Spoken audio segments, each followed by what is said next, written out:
my god, that actually hurt.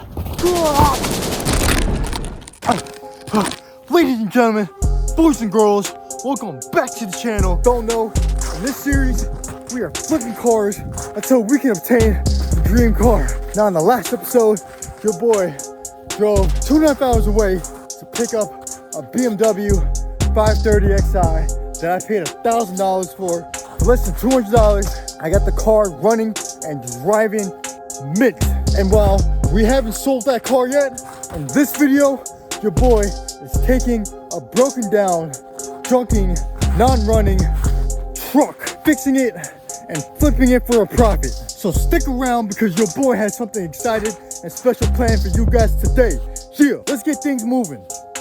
One day, when your boy was just straight bowling, chasing in Yodi land, looking for the next flip car, I was scrolling through Facebook Marketplace and looking at the most ridiculous prices. I mean, check this out.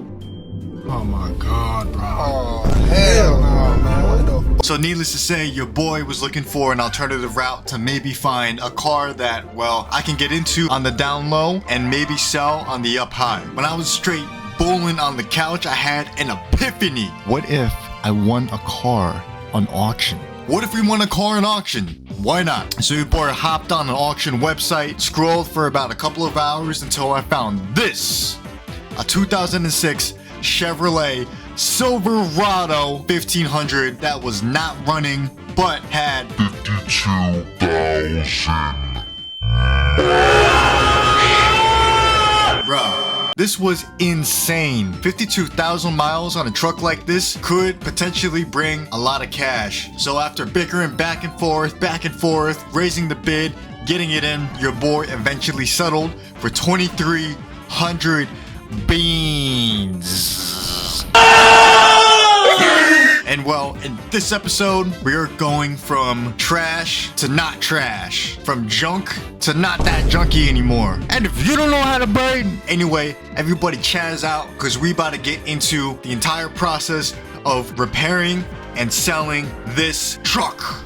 Behold, this is the auction Chevy Silverado that I won and bought. It's a 1500 Silverado, single cab. It has an 8-foot bed for bed activities. It's equipped with a snowplow. The plow is in the bed. Down here on these brackets, that's where the plow mounts to. The entire kit is there, which is kind of the main selling point with this truck. But with every auction vehicle that you buy sight unseen, it's a risk. You're gambling. And unless you go there and check the vehicle out in person, you really don't know what you're getting into. You're judging the condition of the vehicle based upon 720p pictures taken by some guy on his phone. Like, look at that. But it's a cat eye. Love these trucks. I've always liked the GMT series, and the older ones especially. Anyway, let me show you what I'm rocking with. So yeah, this truck is definitely rusty and crusty, probably a little bit too much for my liking, but the caveat was that this truck does have 52,000 miles and supposedly a working snowplow, which can definitely generate us a decent profit. Oh, and did I mention it only has 52,000 miles? What's important about the Silverado is that we need to make sure that this truck actually runs. So I bought the truck from the auction as a non-running vehicle because it was leaking fuel and the fuel lines were completely rotted out. They were completely shot. So before we start going ham in the paint, we got to make sure that this truck actually runs. It's right off the rip. We got to get the airbox out of here. These Americans with their Torx bolts, what do they think, they're Europeans or something? Obviously, but And then we got one last one down there. Alright, so now we got to lift this box out of here. So the whole idea is that I'm going to spray some starting fluid in the intake while the truck is cranking over, just to see if this thing even fires up. Oh, and also, while we're at it, let's check the oil. See, she got oil. Oh, buddy. Look at that right there. Yep, she got oil. I feel kind of short when I'm working on this truck because it's lifted off the ground. I'm not really that short, I promise. Alright, so now that that's done, let me go get somebody to crank it while I spray that starting fluid in the intake. While we're at it, let's take out the fuel pump relay, only because we don't want this thing to be shooting out fuel over the driveway while we're cranking it. The fuel pump relay is right there. This guy looks kind of crap too. Alright, fuel pump relay is out. Alright, it's time to go crank. Oh boy, starting fluid. Here we go.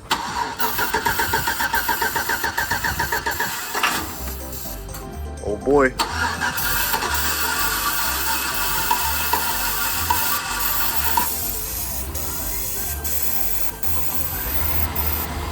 Yup, she's on. She's on, baby. But she's about to die. nice. Yeah. So here's today's dilemma. This truck right here needs fuel lines. Like, it needs them pretty bad because this is what the old fuel line looked like. Garbage. Luckily, everybody and their mother has these trucks. There's a lot of remedies for all of this rust issue, and that's these. These are braided stainless steel lines. These are great for replacing hard lines. So the whole idea is that we're gonna run this from the tank all the way back up and not even like try to copy what they did from the factory, just like get it working and get it nice and safe and out of the way. If we go down here, this is where the old fuel line's disconnected. The shorter one is the evap, and yes, I did try to get these out. No chance. They're just completely seasoned there. So to match the new fuel lines that we're putting in, I also went ahead and ordered these fittings. So the first thing that we need to do is to get those fittings out so I can run the new fittings and get these lines installed. So I think I'm gonna take care of the feed line. I'm just gonna hit that with heat for a little bit and hopefully I can pull it out. Woo! Yeah. Oh, fucking broke. That wasn't supposed to happen. Damn, bro. I think I could still salvage this. All right, so it turns out I may be a little retarded. So there's a rubber hose on top of the nylon hose. I think the outer rubber needs to get cut in order for this to come out. I'm gonna go ahead and get started on that. Got this drawn out. We gotta get the new fuel line fitting in there. All right, something tells me that this is gonna leak under pressure. I'm cold. I'm getting cold. I got the new fuel line running all the way up. I got it ran through. The whole idea is to fire the truck up and to see if it's gonna leak fuel. Oh, I gotta reconnect the fuel pump relay. Honestly, I don't think I need to even turn the truck on. Look at that. All right, got everything hooked back up. Let's see if this bad boy still leaks, but that looks pretty solid to me. Oh shit, no, come back. Oh, there we go. Here's the fuel pump. No dripping. All right, let's just start it. See what happens. There we go. It's running. After that whole experience right there, look at how dirty my face got. Jeez, man. I'm good. I'm gonna respect the Silverado from now on. I'm gonna stop rushing. I learned my lesson. No more rushing the truck. Otherwise, I'm gonna get covered in gasoline again. So now that we got the truck running, and honestly, it's running pretty good. I can't lie, bruh. I can't lie. We gotta tackle the interior. Now, your boy did notice something a little suspect on the truck that I didn't really capture on video, at least not yet, but there might be a small hole in the floor, and I want to patch that regardless. So we need to take the interior apart and inspect how bad this small hole that I saw really is, and realistically, probably try to patch it. I mean, come on, bro, it's got 52,000 miles. Whoa. I feel like Tony Soprano out here with my Chevy. Woo. That's one seat out of the way. Oh no. I'm seeing something in here that I don't really want to see. I got a feeling that this truck's gonna have some pretty bad rust issues because all of these GMT 800, they suck. They're pretty bad. Everything gets rusty around here. It doesn't matter what you drive. Dude, the state, the county, they be dumping thousands of pounds of salt in a winter. There's almost no workaround for it. It's guaranteed to happen to your truck at some point if you live in this tri-state area. So with that being said, do I dare put my hand on this floor mat? I'm doing it. Oh, holy shit. Oh my gosh.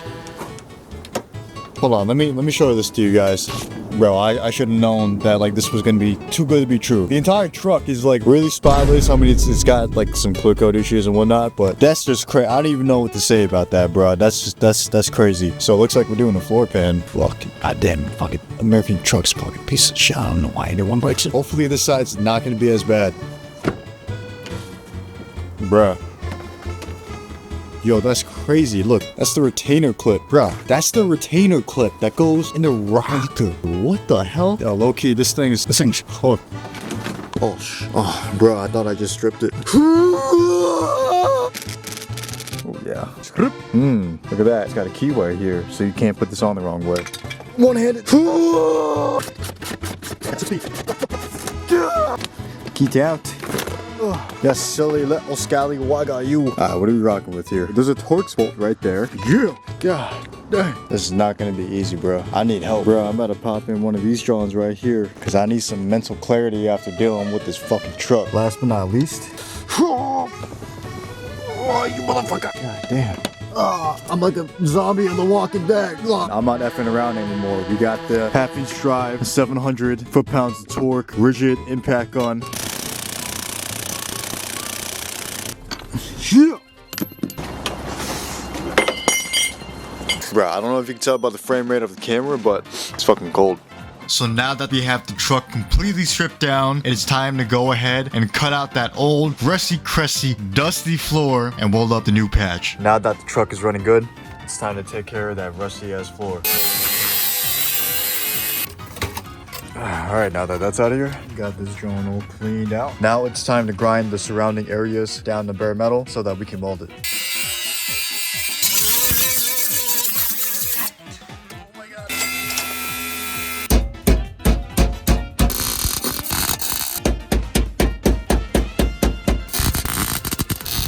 Alright, it's a new day out here, and your boy finally has all this tacked up. You know what I'm saying? Not bad, bird, not bad. Not perfect, but definitely so much better than the way it was. For somebody that's just gonna use this as a work truck, this is more than acceptable. So, low-key, finna caulk the whole thing, and then we finna prime it, and it'll be mint. Alright, about to hit this with some fresh primer.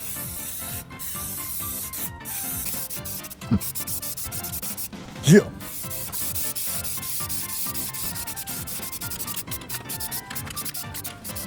Alright, it's all primed up. After tackling the floor on the Chevy Silverado, it was time to go ahead and get that interior done and put back together. But before we do that, we gotta go ahead and install some LED lights to my Toyota Sequoia. Hopefully it's not dead. Fuck. Okay, I'm gonna show you the Sequoia headlights and tail lights and interior lights before we swap them out while it's dark. But I hit this drawing up with the remote start. Oh no, it's been that long since I've driven the truck. Back out here with the jump pack, see what this does. All right, jump pack's all hooked up there. Let's try the remote start out one more time.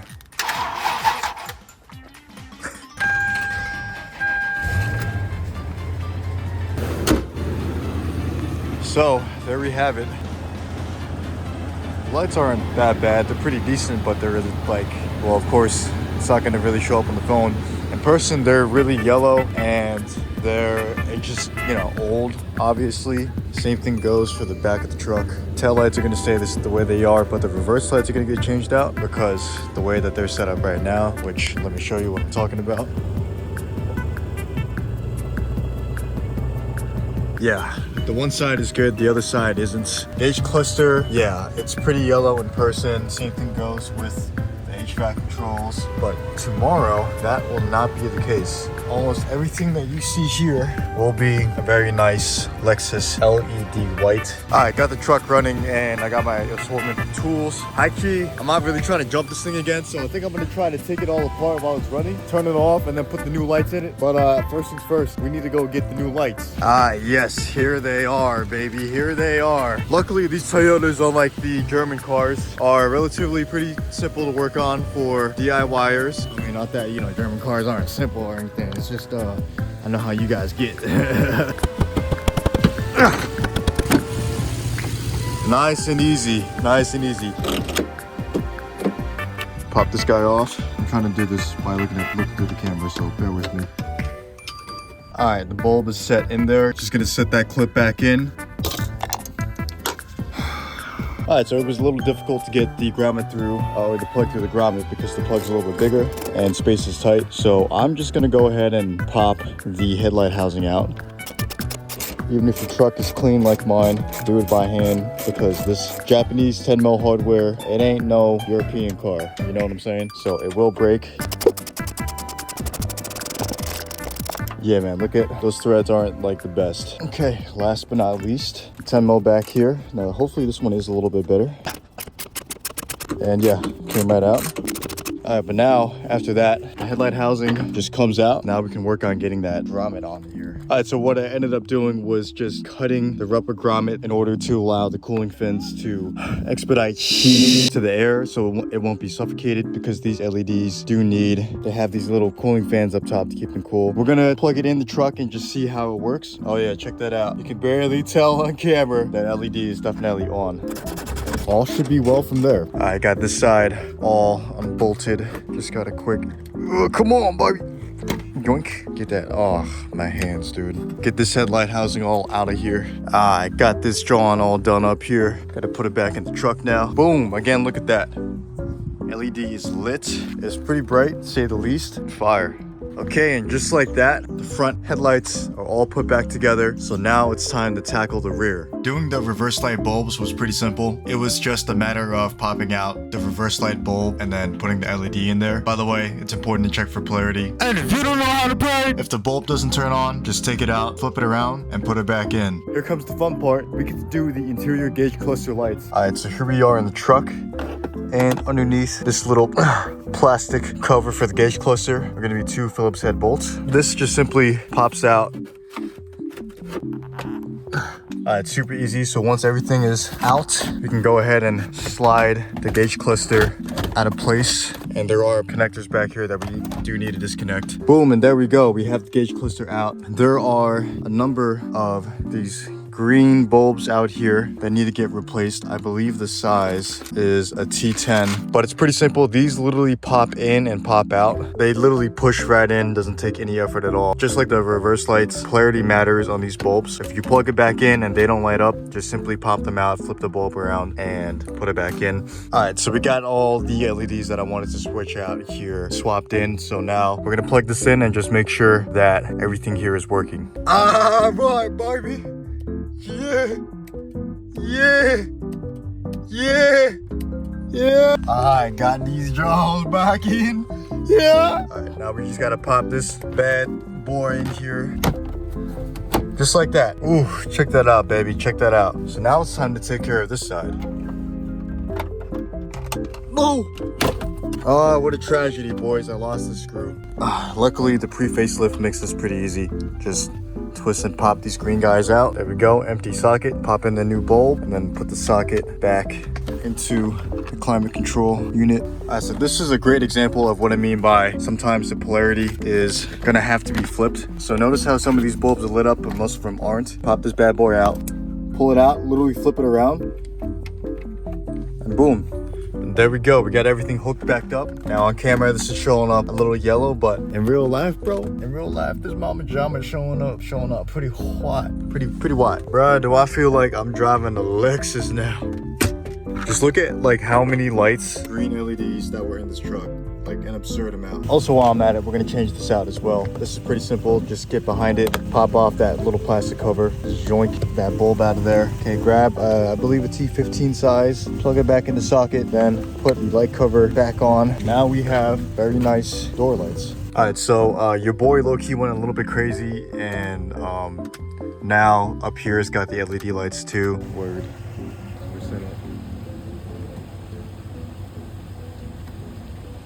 All right, it's nighttime now. About to show you what's up with the LEDs on the Toyota Sequoia. So without further ado, let's hit it up with a remote start.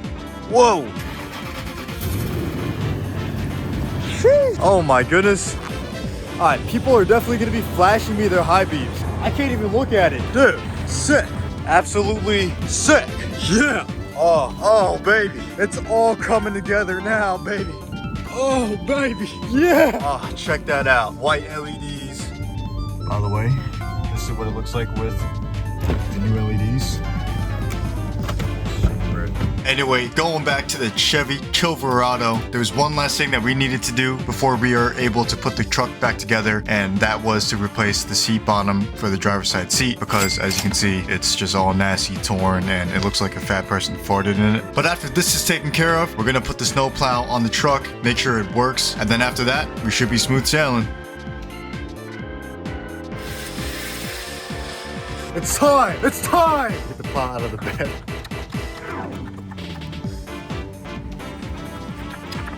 Gonna jack her up a little bit, boy. Boy, I tell you what, oh, that looks like a god-dang plow, boy. Yeah. Oh. Time to set this bad bitty down. There she is, boys. There she is. Big plow for a big truck. Get the plow and everything hooked up, baby. All right, you good? Oh no, I don't think the controller's working. Okay, many hours later, we got the plow working. Got my father here to demonstrate. Woo!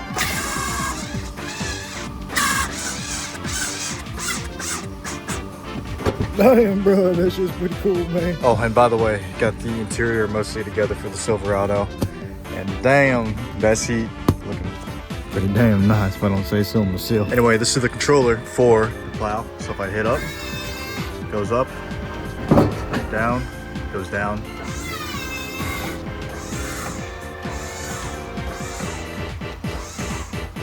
So yeah, that's pretty dope. I am super stoked that this thing works. I kind of had a feeling it was gonna work. This is the money maker really right here, and the fact that this truck also has 52,000 miles on the odometer. So yeah, I think this truck's gonna be a sick work truck for somebody. 8-foot bed. I'm selling it with the toolbox. Saggy headliner, but hey, somebody else's problem. Again, cheap work truck for somebody, not for us. So I think all we got to do now is to take some pictures of it. I think we put it for sale. Yeah, clear coat definitely sucks, but clean interior. You know, we cleaned it up. Bolstering is a little ripped, but that's fine. Rack and everything. This thing's pretty tight. Wouldn't mind owning one day, maybe. But cat eye 1500 Silverado. Man, look at this thing. It's huge. Man, this thing was definitely a gamble. But after taking a little bit to appreciate the truck, it was time to take some pictures and, well, you guessed it, baby, post this thing on Facebook Marketplace. And bruh, once this ad went live, I actually didn't have that many people hit me up. It was quite nice. But very quickly, I had somebody that wanted to come through and check out the truck. And by the way, check this out. We got Wild Beast hitting me up for the Chevy Silverado. But finally, we had the Chevy Silverado sold. We sold it for a price of $3,750. Yeah! Now, if you do the math, we only made about $1,000, but hey, it wasn't a lot of work. It was a quick turnaround and ultimately gets us closer to hitting our budget goal. We can stop it here. I gotta think about what to say next. So we're at this point in the video where I have to regrettably inform you that I'm gonna take a small break from making YouTube videos about flipping cars and fixing cars. And the reason being is that your boy got a corporate job.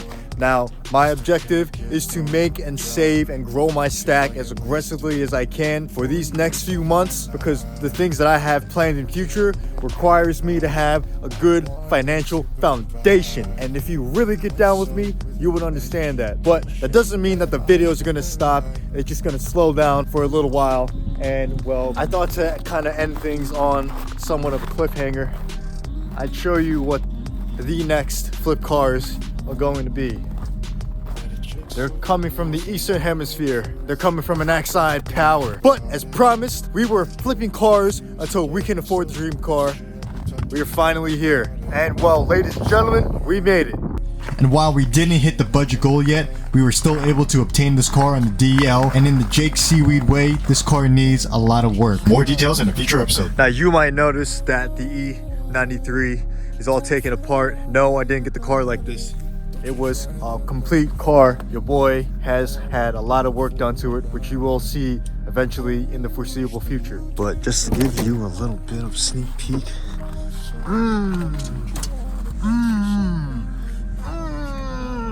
Yeah, I want to take some time to show some appreciation, and I thought I'd do that by walking through the ominous, mysterious, and scary forest all by myself.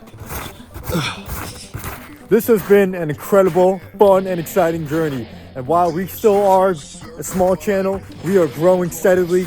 And hopefully one day we will have the means to establish a community where everybody can share, collaborate, and help each other out. That is the end game. That is the end goal. While the objective of this series and the reason why you're watching was to watch somebody flip cars until they obtain the dream car, ultimately what I wanted to do was to show you that it is possible. You don't need to have the fanciest tools or equipment. You don't need to be the smartest guy in the world or start out with a lot of money at all. With enough tenacity, time, dedication, anything is possible. Venturing deeper and deeper into the woods.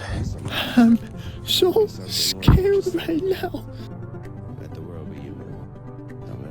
I'm getting scared out here, boys. It's getting scary. I hope you enjoyed everything that you've seen so far. There's a lot of fun stuff coming up. We got beamers on beamers on beamers, yo. So stick around because your boy is gonna get to work.